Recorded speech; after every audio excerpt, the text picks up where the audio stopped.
Today is Wednesday, June 10th. Welcome to Big Book Daily. My name is Rob. I am an alcoholic. It is a thrill, honor, and joy to be here with you today as we journey through the Big Book of Alcoholics Anonymous and the 12 Steps and 12 Traditions.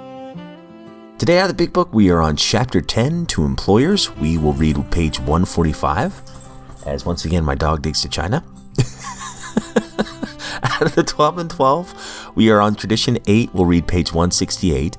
And of course, read the 24 hours a day and daily reflection. So with that, guys, hope y'all are doing well this morning. Life is good over here. It's hump day already. Halfway through the week. Jeez, goes fast. And it's so nice when you live one day at a time. It really is. You know, I heard somebody yesterday in a meeting had over 30 years of sobriety. And he never really says that. I just happen to know that. And the reason he never says that is because he always focuses on this set of 24 hours. He's still working with that mentality. And I think that's just a beautiful way to look at things. And it reminds me of Dead Poet Society and how Mr. Keating would always preach to his students to seize the day. Instead of dwelling way in the future or way in the past, focusing on this day that we've been given. Makes it a lot more special. So let's go ahead and get to it.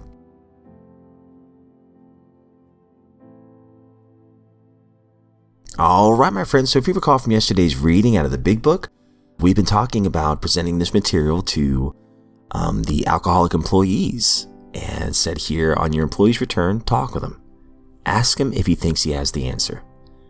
If he feels free to discuss his problems with you, if he knows that you understand and will not be upset by anything he wishes to say, he will probably be off to a fast start. So we're on page 145 today. As my cat knocks things over. In this connection, can you remain undisturbed if the man proceeds to tell you shocking things?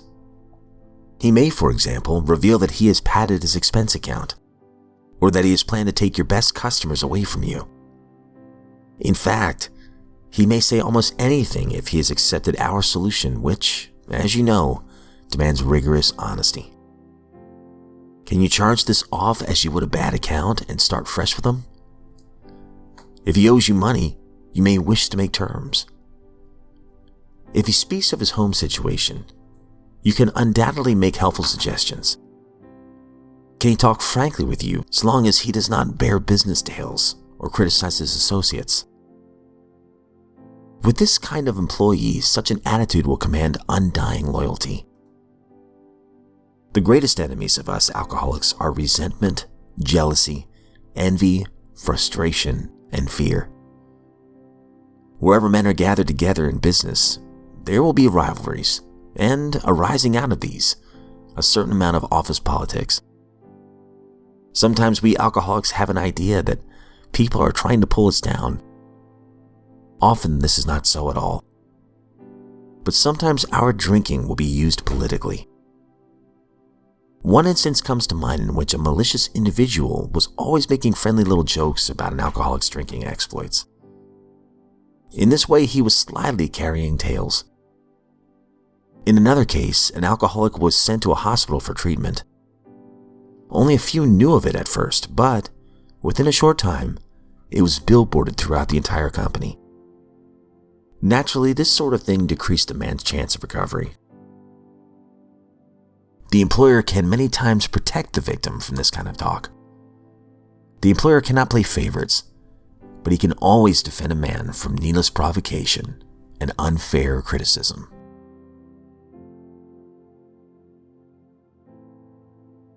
Out of the 12 and 12, we're on Tradition 8. Alcoholics Anonymous should remain forever non-professional, but our service centers may employ special workers. And one of the last things we talked about was kind of the distinction between some of these professions. Now, obviously, charging for a 12-step call or something like that would be unethical. But being a secretary for a central office or a custodian in a central office that makes AA work possible, well, that's different. It says right here, the job was not to do 12th step work. It was to make 12th step work possible. It was a service proposition, pure and simple. So we're going to add on to that on page 168. Neither could AA itself function without full-time workers.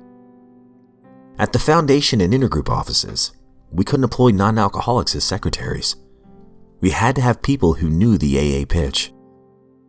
But the minute we hired them, the ultra-conservative and fearful ones shrilled, "Professionalism!" At one point, the status of these faithful servants was almost unbearable.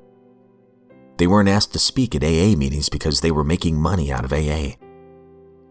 At times, they were actually shunned by fellow members. Even the charitably disposed described them as a necessary evil. Committees took full advantage of this attitude to depress their salaries. They could regain some measure of virtue, it was thought, if they worked for AA real cheap. These notions persisted for years.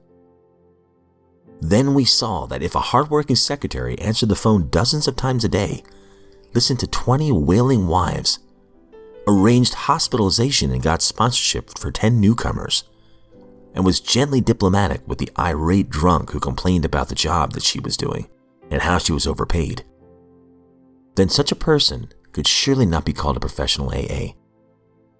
She was not professionalizing the 12th step. She was making it possible. She was helping to give the man coming in the door the break that he ought to have. Volunteer committeemen and assistants could be of great help, but they could not be expected to carry this load day in and day out.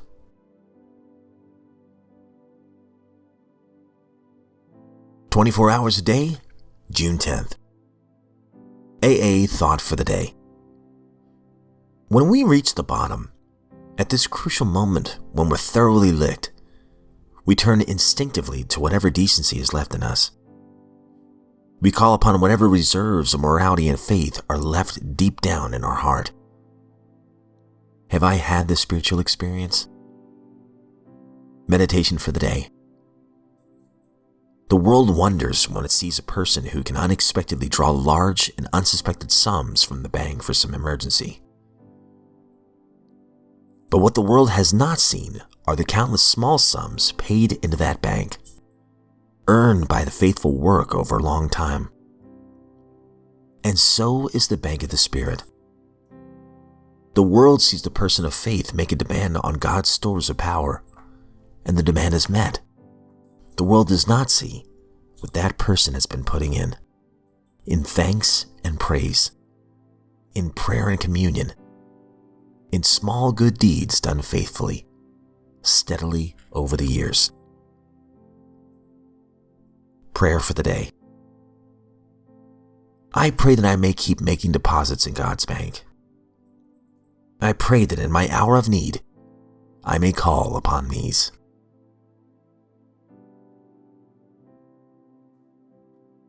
Daily Reflection, June 10th.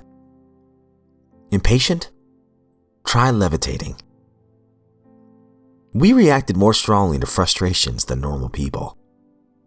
As Bill sees it, page 111. Impatience with other people is one of my principal failings. Following a slow car in a no-passing lane or waiting in a restaurant for the check drives me to distraction. Before I give God a chance to slow me down, I explode. And that's what I call being quicker than God. That repeated experience gave me an idea. I thought that if I could look down on these events from God's point of view, I might better control my feelings and behavior. I tried it, and when I encountered the next slow driver, I levitated and looked down on the other car and upon myself. I saw an elderly couple driving along, happily chatting about their grandchildren. They were followed by me, bug-eyed and red of face, who had no time scheduled to meet anyway. I looked so silly that I dropped back into reality and slowed down. Seeing things from God's angle of vision can be very relaxing.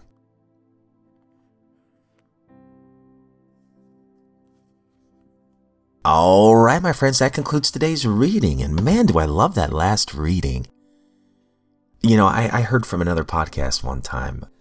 It's called The Dad Edge. I love that podcast. I've been listening to it for years with the host, Larry Hagner. It's just really great advice, not just for dads, but just for human beings as well. But anyway, in one of the podcasts, he mentions that too about, okay, in this situation, almost pretending you're looking from a third perspective, or in today's daily reflection, like God's perspective, looking down on the situation that you're currently in. What would this third party think? And sometimes, you know, it's very humbling. If I'm getting frustrated for no reason, or excuse me, if I'm getting frustrated and either I'm hungry, angry, lonely, or tired, I have to look at things from a higher perspective and go, hey, is it really worth snapping on your kids? Is it really worth honking at somebody who's not going fast enough in the car?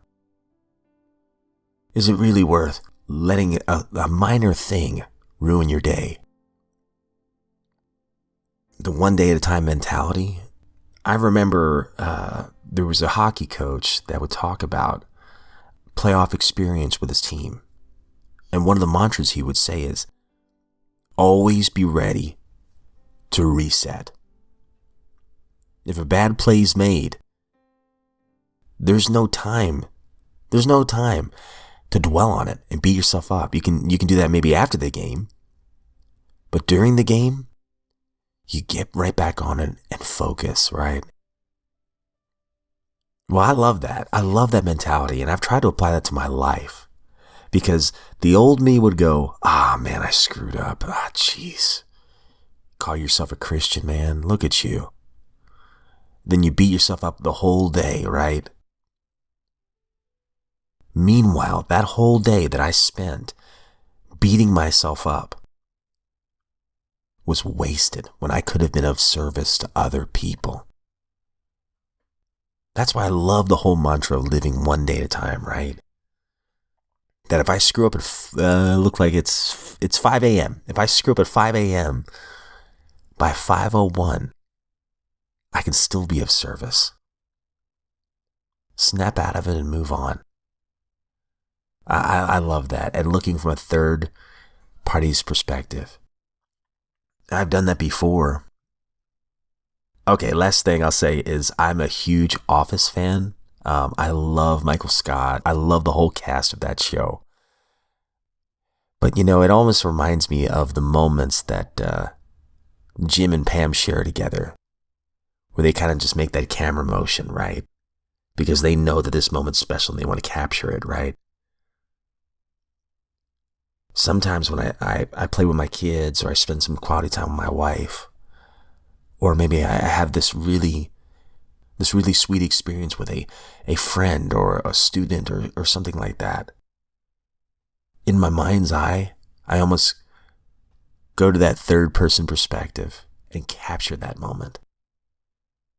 Because it's those little moments that mean so much. And that in itself reminds me of the Fred Rogers quote. If you could only sense how important you are to the lives of those you meet, how important you can be to people you may never even dream of, there is something of yourself that you leave at every single meeting with another person. And when I look at it that way, that there's a piece of myself, a piece of my heart, that I leave with every person I interact with, it really makes me a lot more conscious of how I want to treat people. Great stuff. But my friends, that's all we have time for today. As always, I don't speak on behalf of AA, NA, Al-Anon, any other sect or denomination. I am just a joyful drunk in this lifeboat of recovery. Really honored to be here today on June 10th. If you're sober, my friend, I hope you know that you're a miracle and you have a unique superpower to help the next suffering alcoholic, or anybody else for that matter. You can leave a positive piece of yourself to someone today. And if you're not sober, I hope you know that you're a miracle as well. that you have great worth. And I mean it. You have great worth and value, and your story is not done yet. Some of the things that you might be going through right now, believe it or not, could be the greatest asset that you could ever have in the future. And once you become sober, you'll know what I mean. So I pray that today you would get the help that you need and you don't have to do it alone. A couple of apps real quick, a couple of resources that have been game changers for me. The Everything AA app, they've got sobriety trackers. You can do your nightly inventory on there. Copy of the Big Book, the 12 and 12, Living Sober, and so many other literature. It's on there. By the way, that's all free. This is a free app. And also Zoom meetings. You know, say what you will. I love Zoom meetings. Say if I can't get to an in-person meeting, but I'm lonely. I've got to hear AA talk. I've got to hear somebody share their experience, strength, and hope. I can pull up a meeting real quick anywhere across the world and just listen. Even keep the camera off if I would need to and just listen to somebody share.